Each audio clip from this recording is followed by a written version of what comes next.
Welcome to Samba Samba. Enjoy the video.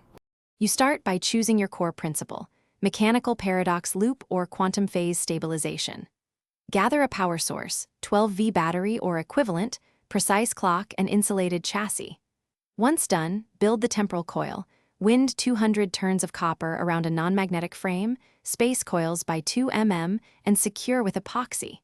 Make sure to include a control panel with analog dial and emergency cutoff. I explain why each choice matters, so you can prevent drift and electrical noise from derailing the experiment.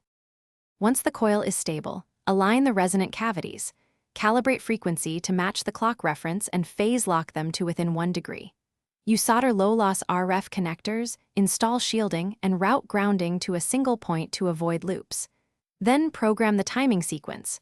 Ramp power over 60 seconds, pulse modulation at 7, 2 kHz, and monitor thermal sensors. I describe why slow ramping reduces transient spikes and why single-point grounding prevents induced currents that corrupt the temporal signature. To initiate the shift, verify safety. Clear a 5 mm perimeter, wear insulated gloves, and keep a fire extinguisher rated for electrical fires. Start the sequence. Engage standby, confirm sensor baselines, then execute the discharge pulse while watching diagnostics. Once the window forms, maintain output for the planned duration, then taper power to prevent snapback.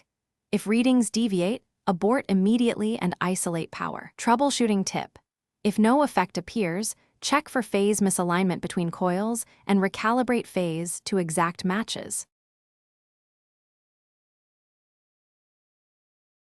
Thanks for watching.